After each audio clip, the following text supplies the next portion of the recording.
Hello and welcome to episode 2 of the Spurs Only podcast. I'm your host, Phil, and tonight I'm joined by one of the two Michaels that was here on the first episode we had.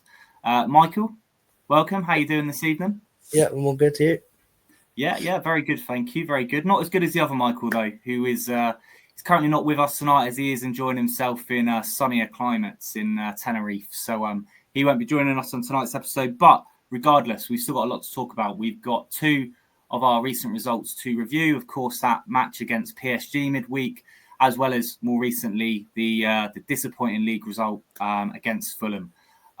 So let's get started, shall we? So I think let's first of all have a quick recap on the PSG game earlier this week now. So I think following on from that Arsenal performance that we spoke about in the last episode, which was very, very disappointing to say the least.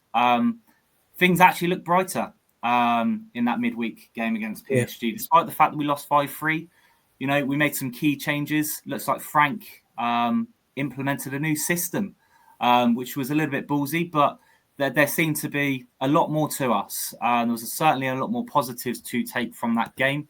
I mean, if we have a look at the quick stats from that PSG game, of course, we had, PSG expectedly had the lion's share of the possession with 67% possession. But shots-wise, which was something that we've just been so poor at over the last few games or so, and our just chance creativity, we actually had a hell of a lot more about us. It was really, really good to see. We had 11 shots to their 15, 5 of which was on target to their 6. 22 touches inside the opposition box as well, compared to PSG's 28. So definitely a lot more positives to take from that game. And despite the fact it was a loss, and maybe that just goes to show how dreadful we have been in recent weeks or so, I actually was quite pleased with the performance, which is a weird thing to say. I mean, Michael, what was your take on that game? Yeah, I mean, I think we played really well. It was definitely a completely different team to Sunday's setup against Arsenal. The players look like they're up for it. It's something which was missing from the weekend. And I think the whole match sort of reflected that. PSG were a lot better in all departments, obviously. They're champions of Europe. They've got much more quality in players than us. They've got a lot more depth. Their squad is young, talented, very, very good. But we did manage to take the game to them, which I was kind of half expecting after our Super Cup performance in pre-season. We had a really good game then. We had a 2-0 lead that game, but we ended up blowing it, obviously, in the last sort of like we usually do. And I think mainly individual errors, which gave us, defensively, which cost us a couple of goals to blame. And then obviously that ties into the Fulham game, which we'll talk about a bit later. But overall, I think for me, like you said, it's a much better performance. I know we're sort of celebrating a loss, but it was a much better performance. It was much more well drilled. All the players look like they were completely up for it. And yeah, it was for me, it was a lot more better. Than we played obviously at the weekend. It was a good way to sort of bounce back as a squad. And as a fan, all you can really ask for is for players to try. And they did do that, especially against PSG as well, which was quite something. 5-3, it's a high-scoring match. It felt like, I mean, from watching it myself, it just felt like we were playing without fear. I guess recent performances, we just haven't been willing to, take any sort of risks, I guess. Really kind of not wanting to play that killer kind of forward ball or make those, killer runs, that sort of thing. So it did feel a lot better in that regard. It did. And I mean, I'm not a huge fan of the whole XG stat, but I think it tells a great picture in terms of we managed to exceed 2 XG against PSG, whereas in recent weeks we've barely scraped half an XG, let alone 1 XG. So it certainly showed in that performance. We got 3 goals.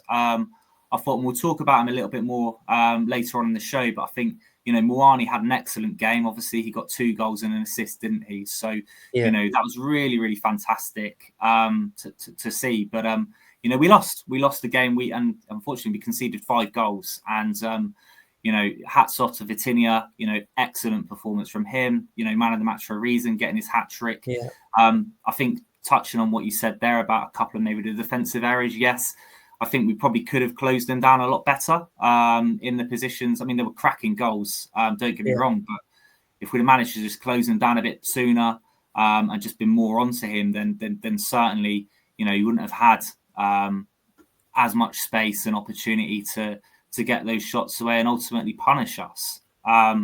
So, yeah, I think I'm completely with you there. A lot of positives to take from that. I mean, the biggest talking point, going into that game and then, following on from the performance that followed, was that change in system. It looked like Frank had adopted a bit of a diamond system, putting 2 up top. We had Bentancur as that kind of holding player, that anchor, if you like, with that centre midfield pairing of Gray and Bergvall, Gray and Sarr rather. Obviously, Bergvall was playing in that more advanced position, wasn't he? Which, of course, saw our key players such as Simmons and Kudus, assigned to the bench to start that game. So, I mean, what did you kind of make from that system change? We'll obviously talk about it as we move on to the Fulham analysis. It looked like again that he'd stuck with that approach. But what was your kind of take on using that system? It obviously had an impact. Yeah, I mean, it was a lot more dynamic, a lot more, it flowed a lot better than it did on Sunday against Arsenal. He completely got it wrong on that game, and he took the blame for it and owned up to it. And he went with a big change, especially against PSG, which is my sort of advice before would have been to, especially a team like Arsenal as well, instead of just PSG. But you want to go to those sort of games because you know how good they are. You don't want to just sit back and let them come at you. You want to just keep on them all the time. You want to go forward because obviously football, the aim of the game is to outscore your opponent. If you score first, you keep scoring. You're going to be better, and it's a lot better than sitting back defensively because. Like I said, we did that against Arsenal, and it showed that we was just scared. It showed that we wasn't up to take Arsenal on head to head, and it bit us in the back, and we got absolutely destroyed. So for him to change that going into PSG's match, when I saw the lineup, I thought it was a bit more attacking compared to Arsenal because I think he selected at least 6 defensive players for Arsenal, and it just screamed. We don't really have much huge, great attacking quality right now. So you can kind of understand why he probably went for the defensive approach first. But, he selected a lot more attacking lineup for me. And like I said, you take an attacking approach, you go off the foot straight away, you're going to have a much better result than just sitting there and taking it and letting them walk all over you. What did you make of the midfield? Because for so long now we've seen that kind of 2 in holding mid in Bentancur and Paulinho, and it's quite evident now that it just doesn't work. It doesn't give us what we want going forwards. It's very defensive, whereas we instead this game we opted for just the one of the 2. We obviously had Bentancur as the anchor, and allowed the likes of Gray and Sarr and obviously Bergvall to play in that more advanced position. And I feel like, and I don't know what your thoughts are, but it just felt like there was a lot more kind of hunger in the middle of the park there. Gray, Bergvall especially, they were obviously making or willing to make a lot more stuff happen. But obviously they're still very young themselves. So, I guess going forwards, what is the answer? And again, we saw obviously appearances from them in the Fulham game, but is that the way forward, do we think, in terms of, if we do want to push on and we want to actually start pushing on and getting decent results and looking better as a creative unit, is that change in midfield what we need right now? Yeah, I think so. Because every time, like I've always said this before, and I still stick by it, is every time Bergvall starts and plays, he pours his heart out straight into every single game. He just doesn't stop running. I've always said like he's quality. He's very, very good. He can pass a ball. He can find space. He can get into space. He can, he's good at. He's got that creative energy that at the moment we don't have.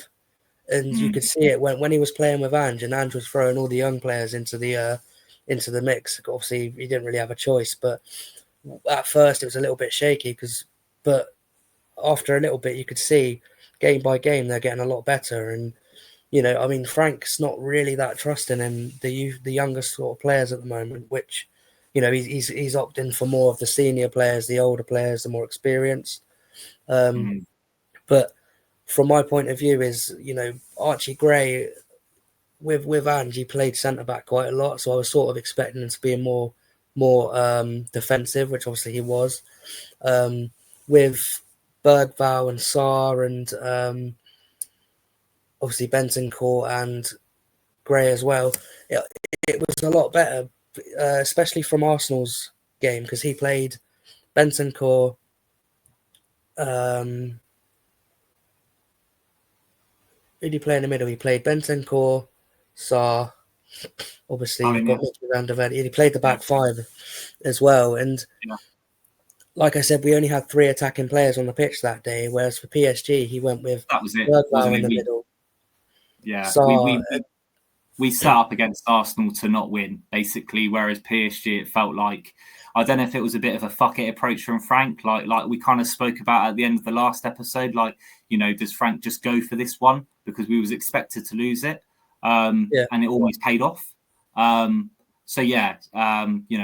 agree with you there, I think. Like I said before, with obviously our attacking players, with Bergvall, obviously he's great. He needs to play him a lot more.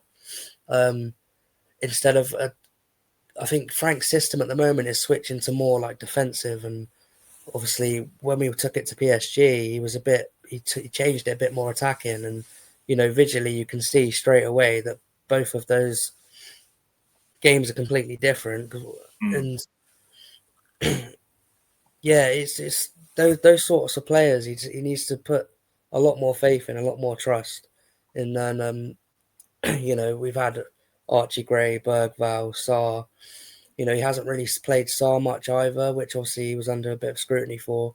And then obviously when he did play him and he scored, Sarr was pretty humble about it in his celebration. But yeah, like I say, I think he needs to play them a lot more, because they've got a lot more potential than he would probably think.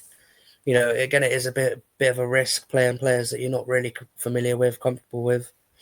But obviously the game's about taking risks, and if you don't take them, you're not gonna get anywhere with it. But I think we'll come on to we'll talk more about the actual system and some of the players and kind of Frank's ideas on that shortly. But let's move on to the Fulham game now.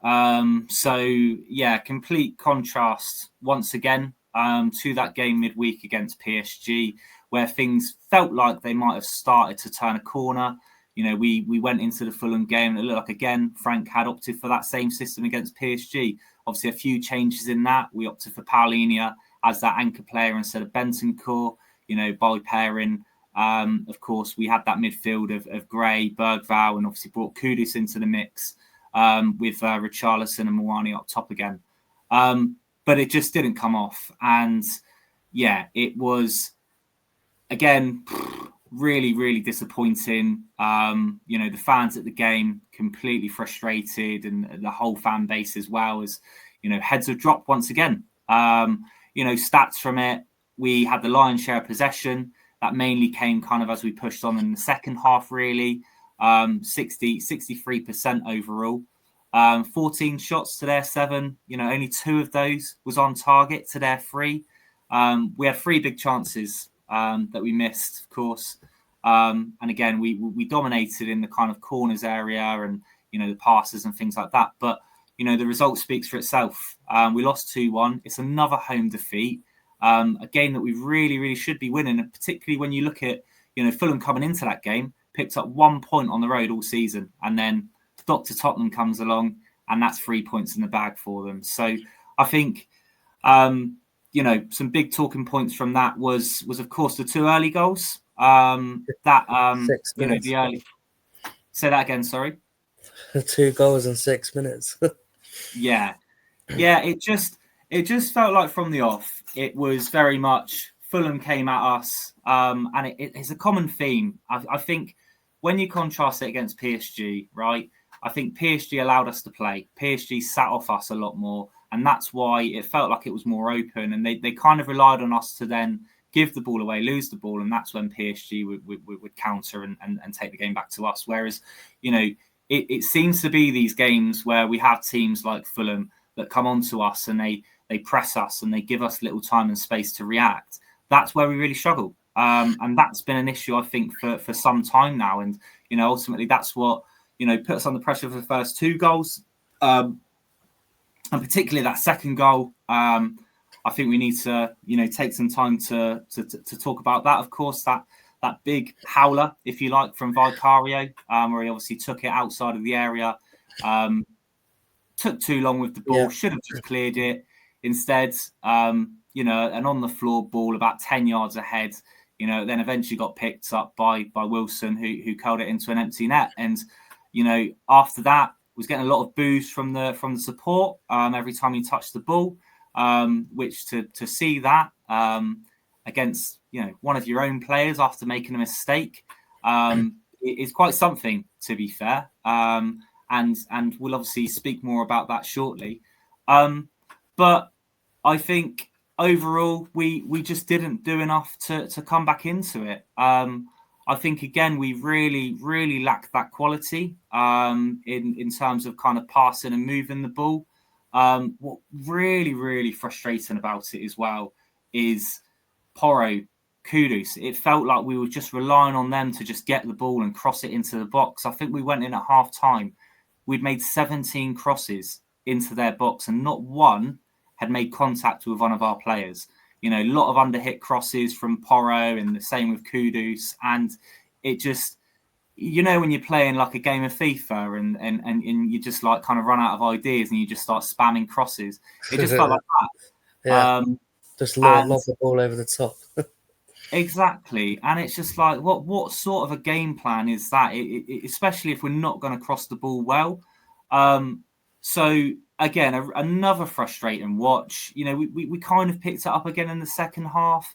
The substitutions of Simmons and Odobert seemed to breathe a new bit of life into us, but I think the damage was already done. I certainly think that moment with Vicario for the second, that killed the game for me. I think that kind of caused, the atmosphere around the grounds. For a bit, it was generally, quite a good atmosphere for the game from what I saw. But certainly immediately after that goal, the atmosphere was toxic.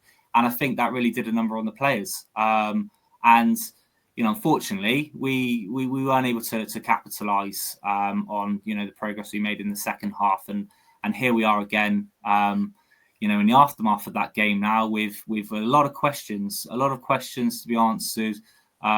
Kind of where do we go from here, really? So I think, I know you didn't catch the whole game, Michael. Obviously, you saw some of the highlights, but what have you kind of made from what you've seen of that game yesterday? Yeah, again, it's the same old story. The desire wasn't there, and I think, like you say before, the first 6 minutes and being 2-0 down probably doesn't help. It shifts the entire game. Should have been 3-0 down as well. Had it not been for a last-ditch tackle from Van der Ven, superb timing to stop that from, essentially going into an empty net and making it 3-0. And it definitely would have been dead and gone by that point. Yeah. Again, like I say, individual errors costing us, and I believe it's 3 points we should be getting. That's yet again been lost. We could have won today and been on 21 points, and we could be literally 1 point away from being back in the top 4. It's just that close. But again, now we're a game out of that. I think we sit on 18 points still. We're stuck on there, and I think after 10 games, I think Andrew's on like 20 points, and Frank's only on 18 after 10. So, 13, sorry, we played, but even still, it's not been amazing showing so far from Thomas Frank. I think we've mainly given into the new manager buzz and was expecting great things, and now we've sort of come back down to reality a bit more, and we aren't actually where we thought we was at the start of the season, and we're slowly slipping away again, and we're back in 12th, bottom half of the table, and it's just not good enough. Again, same old story. We're just not getting into games we should be getting into easily and taking a firm grip on it. It's becoming a regular occurrence. It's not. 100%. Yeah, like you kind of touched upon there, it was again, we've had another positive start to a season under a new manager, and it's just kind of fallen off by November. So where do we go from here? I mean, I think looking at the immediate aftermath of that Fulham game, a lot's kind of come out from it. A lot's been said from it. Players, certain reactions from the players there. Social media statements. Obviously, Vicario's come out. He's taken full accountability for that second goal and he's apologised. But again, how many times are we going to get these social media apologies from the players and before we actually start seeing the players improve and actually turn in good results? There was a statement from Porro. I'm just going to read Porro's statement. He aimed a bit of a dig at the Tottenham fans in this. So his statement was, football is emotions. In football, as in life, there can always be mistakes. What I will not tolerate is hearing disrespect from the fans to my teammates, hence my frustration at the end of the game. And we will get up. We remind you 6 months ago, everything was so bad. And in the end, it is not how it begins, but how it ends. To the true Spurs fans, I love you. So what do we make of that statement? That is, quite evidently a dig to the fans in the stadium that was booing Vicario after the mistake he made, and some of the comments obviously that's being made online at the moment. He's made a bit of a reference to how things was 6 months ago. I think he was probably trying to refer to how things are bad, and then make reference to us then winning the Europa League, so making some good of it. But kind of what's your thoughts on that, Mike? Especially that kind of dig at the fans. Do you think he's justified in making such a comment towards them, or do you think the fans had every right to react in the way they did? The fan, you're never going to stop people from voicing their opinions if there's the majority of them that have the sort of same opinion, especially in like a huge stadium like that. I'm not a fan of booing a player, whilst they're on the pitch and wearing our shirt. I'd give criticism, obviously, after the game, or I wouldn't like hound him online or anything like that. But it's just throwing your own player under the bus, and I don't think it's something you do, really, especially to your own player. Not during a game. You're supposed to if we're in a losing situation, you're supposed to be getting behind the team, up in the atmosphere a bit more, getting behind the team. And, I've heard comments before of people saying, how can we get behind the team when the performance is just getting worse and worse game by game? You're paying all that money to go see there and watching that. And, they have every right to frustrate their opinions and stuff if they feel frustrated, or if they're happy, they'll do it. But it's becoming a common theme with our atmosphere in the stadium and everything, and how people are saying it's quite toxic, or it's supposed to be one of the best atmospheres in the league because of the way the stadium was built, and people are saying it's one of the worst atmospheres, and it's because people we only have a good atmosphere in big games, and it's not we're not living up to our name of our shiny new stadium. But I don't think it's wrong. I mean, I think it's wrong to boo our player whilst they're playing the game. After the game, you can I don't mind it, because it's the game's finished.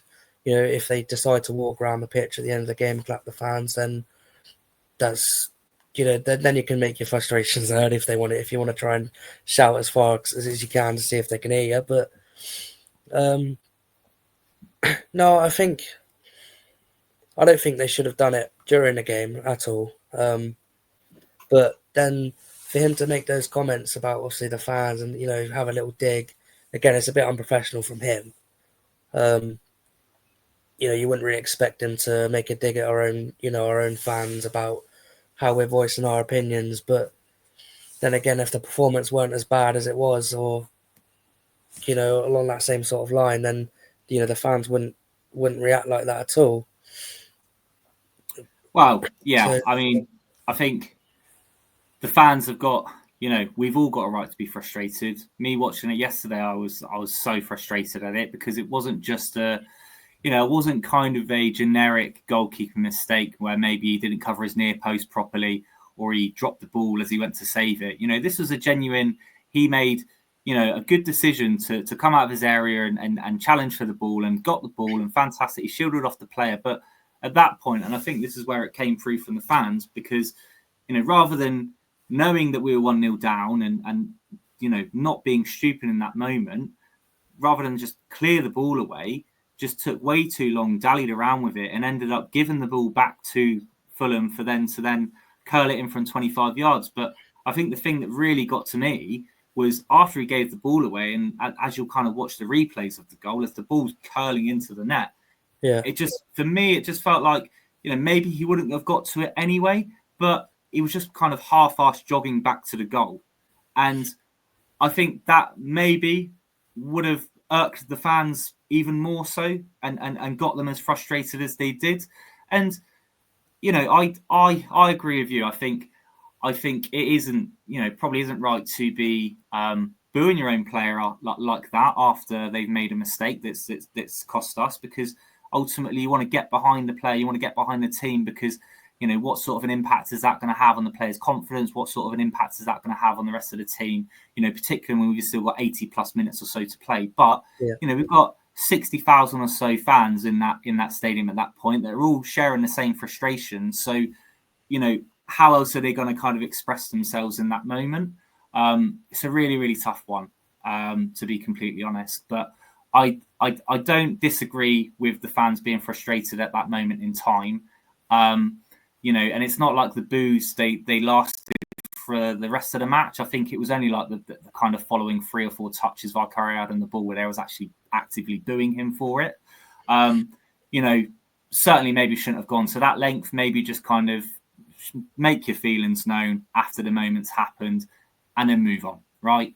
But take nothing away from how they must have all been feeling at that moment, because I certainly know how I was feeling watching it, back at home myself. So, but I think this is a good one for, any viewers we've got watching this, and we want to start, getting some of your comments in and kind of sharing and talking about them on, following episodes. So, what do you guys think watching, this episode today at home? What do you think of the reaction to that goal, to how Valkyria handled it, but also, how the fans reacted, Porro's statement? What's your kind of thoughts on it? Let us know in the comments. And we'll probably pick a couple of random comments out and we'll read them over in the next podcast episode. Right. So moving on from that then, what's next? Where do we go from here? Oh dear. Let's look at the stats right now. We haven't won a league game in over a month. Our last league win was obviously away against Everton. We've conceded 13 goals in the last 4 games. In having done so well up to the last 4 games and in having, looking more well drilled, having much more a solid defence, we'd certainly moved on and progressed really well from those kind of Ange days where we were just shipping 2 or 3 goals per game, it almost felt like, and we just looked really weak. That seems to have all fallen away again. And also more worryingly, 1 home league win all season, and that was back in August. So what is next? Because it can't continue in the way that it is, of course. There's a lot of talk at the moment. Whether it's Frank in, Frank out, or is it deeper than that?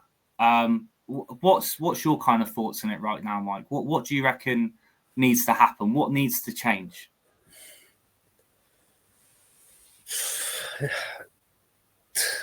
I don't want it to be the manager, because it's just that endless cycle where we've got a string of bad performances, get rid of the manager.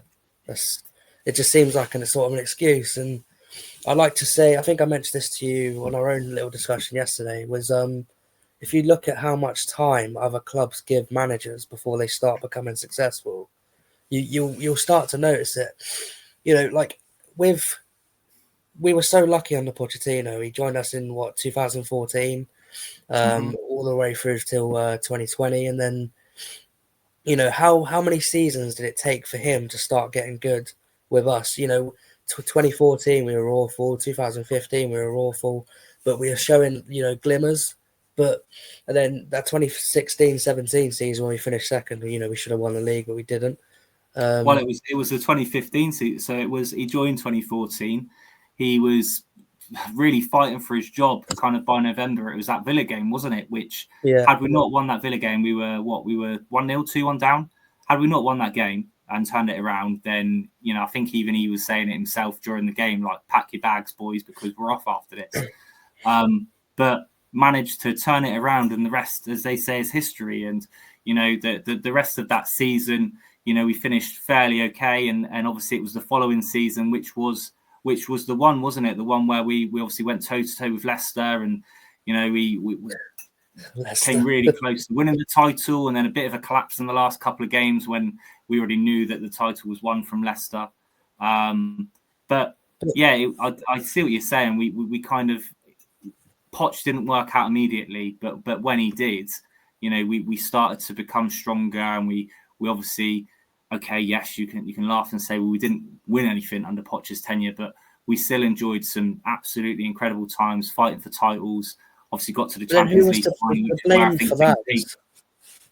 The blame for that was obviously Levy and everything. Everyone knows, and Enoch, and obviously Levy's gone now, and people are thinking, oh, maybe everything will change. But I'd like to think we'd give at least this January and next summer to see if Enoch are prepared to stick by their word of backing Frank, or whoever we'll have by then.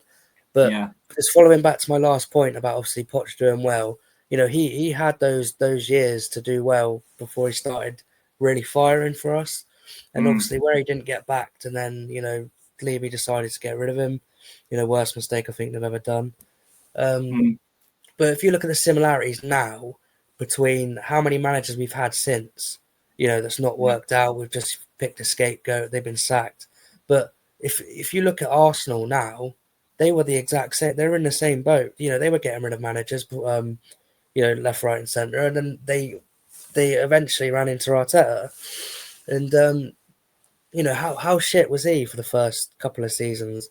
3 or 4 seasons they were absolutely awful.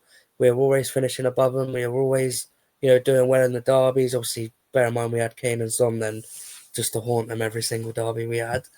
And it took him a long time, at least a good 3 or 4 seasons to start really stepping up a gear and doing well with the team he had. He had to build his team as well, which the board have backed him, from probably not from the start, but they have, especially now. And you got to see where it's getting. And my point is, we're going from manager to manager. Like, it's just going to change. We're going to finally find that one person that is just going to magically, it's fixed. He's going to take us to great things. But it's not. You need to give a manager time.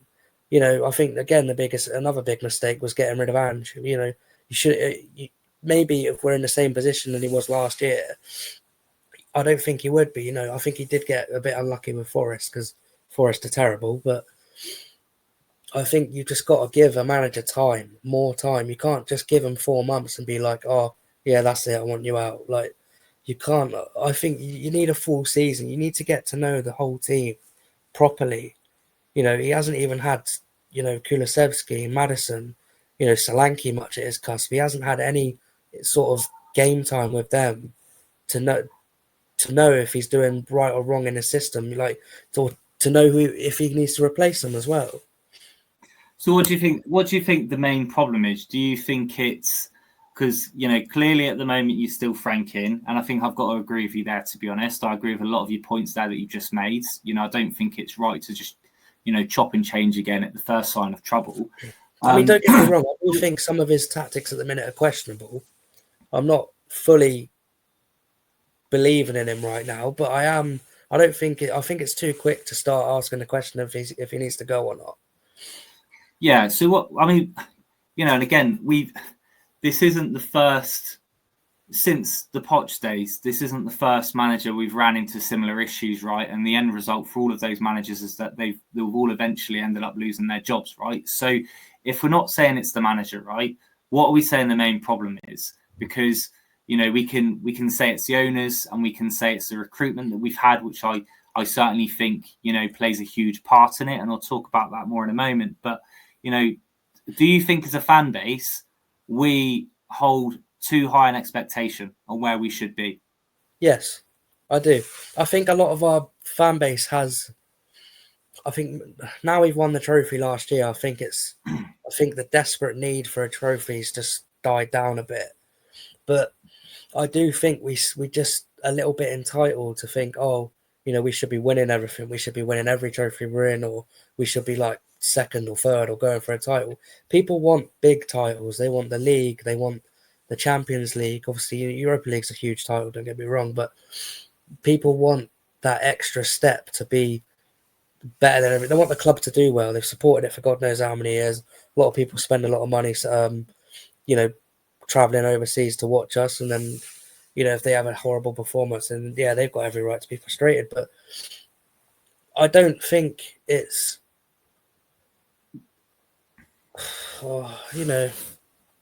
it's one of them. What do you think?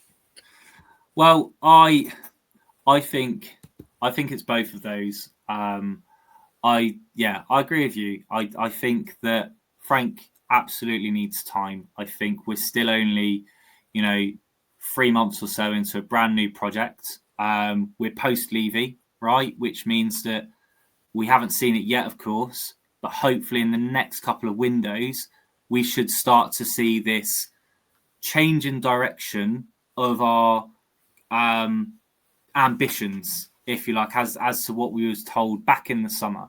So in theory, we should start to see, hopefully, a better push in the type of recruitment that we're going for. We should start to see better players with, actually going for players and having more urgency over getting the desired targets that we want. So I think obviously that plays a big part in it. I think our expectations are too high as a fan base. I think what doesn't help is the fact that them lot up the road at the moment are doing so well. And, we went for years where we were certainly of a better standard in terms of, our league positions and performances and stuff than they were. And all of a sudden that's flipped round, but it's flipped round so significantly the other way that they're now on the verge of, they're on the verge of winning titles. They're in a similar position to those years we had under Poch, where we were vying for titles. But the similarity is they haven't won a league yet. They haven't actually, apart from a couple of FA Cups at the start of Arteta's tenure, they haven't won anything else. So for me, this is really the make or break season for Arteta, right? Like if he doesn't win the league, if he doesn't win the Champions League this season, then I think there's going to be big question marks over his role and how his future kind of stands with the club. But the difference is that whilst they've been up there competing for the title and now even the Champions League, he's been backed. Like they've been backed season upon season. Not just throwing money in there and just like actually getting quality players like Declan Rice, £100 million plus player. What a difference he's made for them. And it's those sorts of signings that we have never made as a club. And as a result, is where I think a big part of why we find ourselves in the position that we do now. We were spoiled under Poch. We were absolutely spoiled. Those days were, for me as a Spurs fan, the best days of being a Spurs fan in my, living memory, right? Because we just had superstars that just fell into our lap. We had a team that was just so cohesive, it was just so good to watch.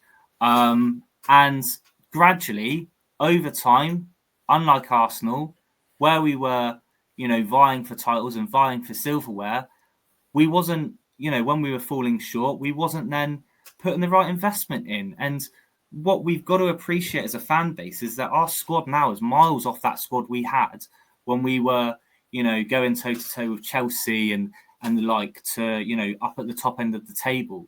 We went from having Dembele and Wanyama to, immediately after Ndombele, Oliver Skip, right? We went from having Dele Alli, Christian Eriksen to Brian Gill to Giovanni Lo Celso, more recently, Harry Kane. We've gone from Kane and to be fair, when you lose a superstar like Kane, you're never going to replace him with anyone And like to like. But it's the fact, and Son, yeah. But it's the fact that we've lost these players and we've brought in replacements that are nowhere near the caliber that we once had, but yet we're expecting the same results, right? And that's where I think we do need to just take a bit of a step back at the moment. Yeah, things aren't pretty, right? But we've got a short memory. Things weren't pretty for, many games under Ange. Things weren't pretty under Conte. Things weren't pretty under Nuno. Things weren't pretty under Jose, right? The common denominator here is since the Poch days, and in the period, obviously, when he then lost his job, just before that, I think we started to, go downhill. And it comes from the very top. We didn't reinvest properly, and we're paying the price for it right now. So I think Frank is a good manager. I think he doesn't know his best squad yet. I think it is going to take time. I'm completely with you on that. Yes, the performances right now absolutely stink, and it is a really, really tough watch at the moment. It's not fun to watch.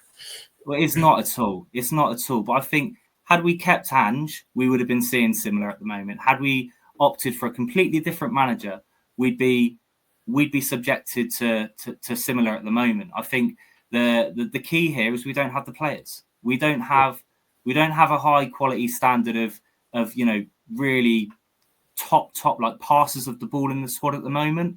Like I said earlier, as soon as we come up against a team that put pressure on us and they're coming at us and they're giving us a split second to kind of make a decision, we can't deal with that.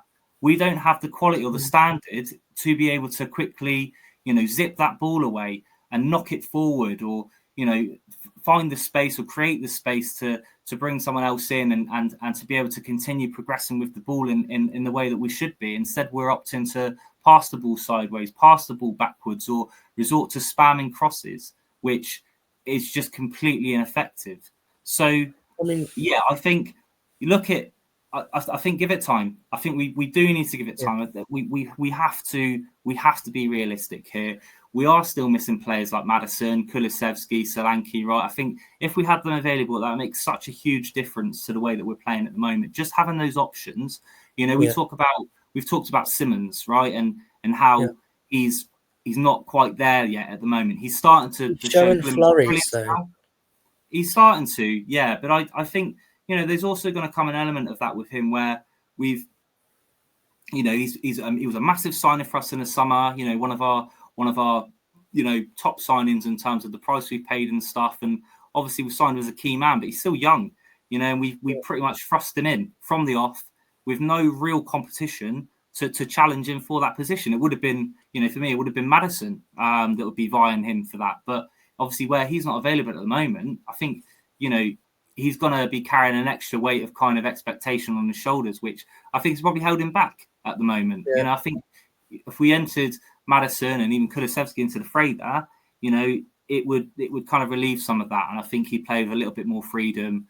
And we'd start to see that quality of player that we certainly expected to see when we first signed him back in the summer.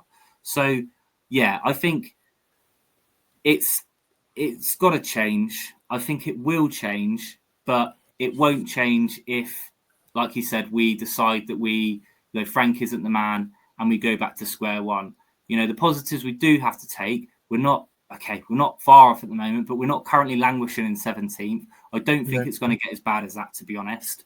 And I think when Frank eventually does, get to knowing his best system and knowing his best team, we're going to start to be more of a force. We've shown signs of that already at the start of the season, when we have some of these players come back as well, of course, and just looking at how he got Brentford playing, how he got Brentford performing, the proof's in the pudding there. So I do think we need to lower our expectations. We need to stop focusing on those boys down the road and the fact that they're doing so well and making us think that we need to be kind of competing with them, because we're not. We're not able to compete with them at the moment. We can only do what we can do with the ability of our squad, and we just need to focus on delivering a better season than we had last season for sure, barring the trophy win, right? But actually a better, more solid league campaign and just build from there, and that's it. Yeah. Well, just to finish then, we've got next the dreaded St James's Park. Newcastle what do you away. think's going to happen there? Well, that was a question I was going to ask, and again, it's one that obviously we will hopefully have more of a positive review on in the next episode. But let's look at Newcastle. There, aren't we? Yeah, it's not a great ground for us to visit. And obviously we've already lost there this season in the EFL Cup. But if you look at the two of us at the moment in terms of the two teams and kind of how, similar or different a season we're both having, we're both currently one above one another in the league. We're just above them on goal difference. We've got the same amount of points. But they've picked up some good wins recently. They obviously they battered Everton this weekend. They obviously won it against City at home. But we can say the same for ourselves as well. So, but they've also, like us, they've suffered some real disappointing defeats. They lost 3-1 to West Ham. They've lost 3-1 to Brentford. But barring Liverpool, barring Arsenal, they've won every other league game at home. And like you said, we've already lost to them away in the EFL Cup, and our record there isn't great. So I think for me, we have to get some form of a result here. We've got Brentford and Forest to follow. Then we've got Liverpool after that, just before Christmas. And I really think that, despite how we feel and what we've said today, if we come away from Newcastle with yet another defeat, that Brentford game is going to be make or break for Frank. Like unless his fate hasn't already been decided by the end of that Newcastle game, then his fate will be decided in the Brentford game, I think. We have to start picking up points sooner or later. We can't just keep dropping back. I mean, it's still a long way to go, but we've got a long road ahead of us. But at the minute, it's just the same old results, dropping too many points. Everyone else is starting to slowly pull away. Yeah. What do you think we need to do in the Newcastle game to guarantee ourselves any chance of coming away with something? Do we stick with the system that Frank's adopted in the last couple of games? Do we go back to how he previously was setting us up? As long as it's not the same setup as the Arsenal game, I think we'll be all right. But no, like I say, we just need to go out there. The players need to. Hopefully, they take away from the Fulham game and obviously the negative reactions that they've had, and their outburst. Hopefully, they take that and turn it into a positive. Hopefully, they use that as fuel to go out there and want to win the game, so that they can put all of this, toxic stuff that's starting to bed. So hopefully they do show up with intent. They go out there on the front foot, they take it to them like normal, and they just don't take the foot off the gas. I think that's all they've got to do. They just got to at least show that they want it, and at least try. That's all we can really ask. And even if we fail at the hurdles, even if they score a last minute winner or an equaliser, at least they've tried. Because at the minute, it does seem like they're just half-arse in their performances. They're not too bothered, and then especially today, I think they've showed their emotional side. They are getting a bit bothered by these results. By the reactions from the fans. I think it is starting to slowly get to them a bit. So maybe it'll give them a little reality check that they'll go out there and they'll want to win the game a lot more, and start playing a bit better. They'll just work towards that. Yeah, But I do. yeah, Yeah. 100%. I think for me, it's all about that fight, isn't it? But I think in the way that we set ourselves up, I'd certainly like us to again go with the diamonds. We'll have Romero back after a suspension, I believe. So, in terms of our back four, that should be pretty standard, of course. I'd have Paulinho as our anchor again. I'd pair Gray and Sarr up in midfield.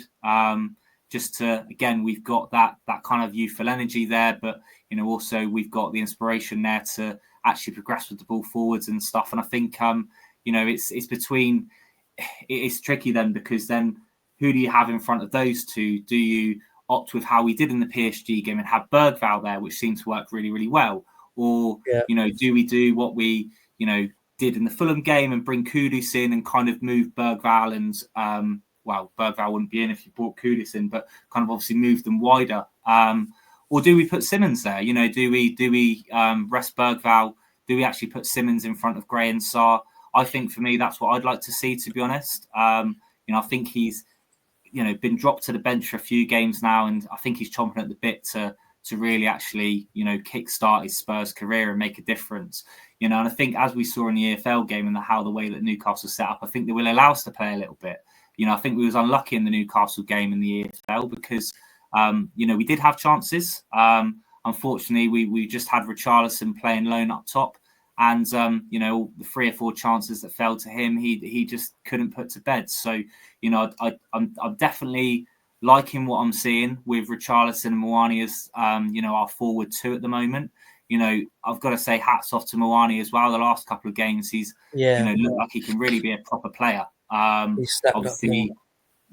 Obviously, a great return in that game against PSG, getting 2 goals and an assist, of course. And I thought he was unlucky against Fulham. I thought he didn't have as much of the ball. He didn't receive as much of the ball. But, when he did have the ball at those spells that he was able to do something with it, he looked really bright and really positive. I think, he holds it up well. He gets into some great positions. And, I think he actually, unlike other striking options that we've had, he actually kind of, runs at his men and he tries to get away from them and actually get himself into goal scoring positions. So, it's good to see that, and hopefully that will, that's more of what's to come. And I'd like to think that, he might be able to get himself on the score sheet against Newcastle too. So, I'm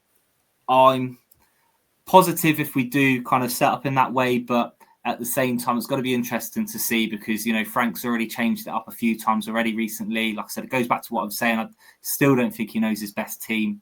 Obviously, he's just experimenting a bit. Yeah. He's got it. When do you stop experimenting and just stick with something?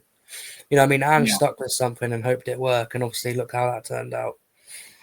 Yeah, and I think he's definitely in that experimental stage again, isn't he? Because I think, for that run of games where it was kind of the same system, it was, we was obviously Kudus out on the right, it was Simmons in the hole there, it was Bentancur and Paulinho, and as the kind of, holding 2 midfielders. And, I think that kind of 4-2-3-1 system that I'm talking about, he's obviously persisted with that, and that hasn't been working. So now we're obviously seeing that new system at the moment, and I think we're probably going to see that for a few more games at the moment because, like you said, he's experimenting. He's got to try something different. He acknowledges the fact that we've got to do something different here because the performances, the results can't keep carrying on in the way that they are.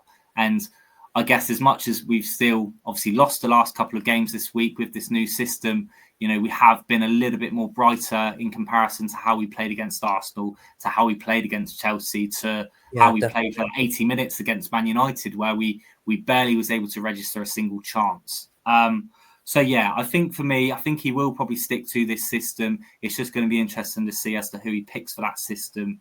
I think right now, let's think about what we think the score is going to be from that game. So over to you, Mike. What do you reckon it's going to be? I want to go with 2-2. 2-2? Yeah. It's tough there. Our record's horrible there. Yeah, but I think we'll try at least. I think we'll give it a go. Okay. I think it'll look much more better than we have been anyway. Fair enough. Do you know what? I'm going to have to go different to you. I probably would have said 2-2 as well. And that is me being hopeful, because if I'm being realistic, I think it's probably going to be another loss, to be completely honest. Probably it's the James Park. But I'm going to go 1-1. Yeah.